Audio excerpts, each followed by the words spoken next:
علم بہت غیرت مند نعمت ہے، بہت غیور نعمت ہے.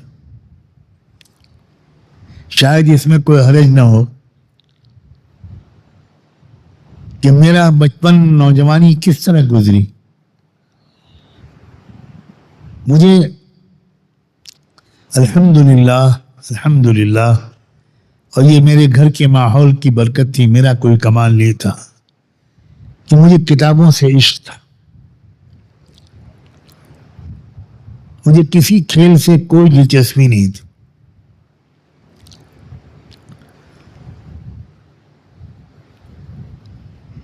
رات میں انتظار کرتا تھا کہ والد صاحب سو جائیں، اور اس وقت تک میں خود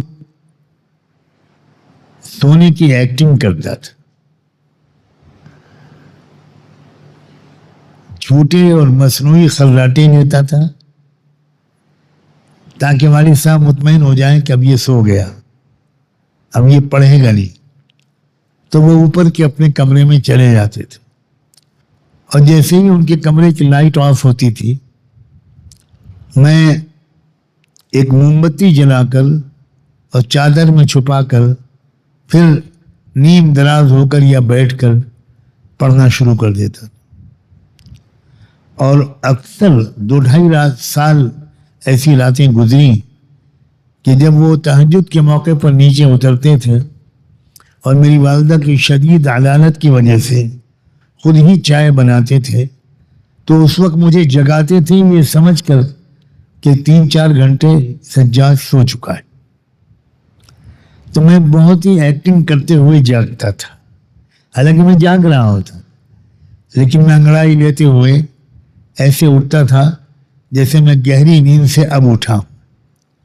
اور اٹھ کے وضو کرتا تھا، 2-4 رکعت نماز پڑھ لیتا تھا، چائے پی لیتا تھا، اور پھر پڑھنا شروع کرتا تھا.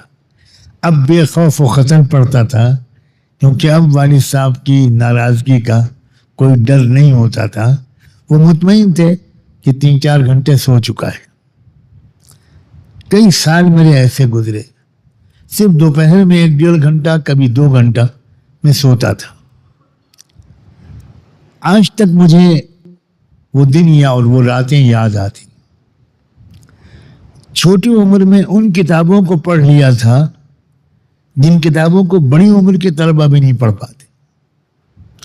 آپ کو حیرت ہوگی کہ 15-16 سال کی عمر میں میں نے حضرت علامہ شبیر احمد عثمانی کی کتاب فتح الملہم پوری پڑھ لی تھی اور اپنے نوٹس تیار کر لیے تھے.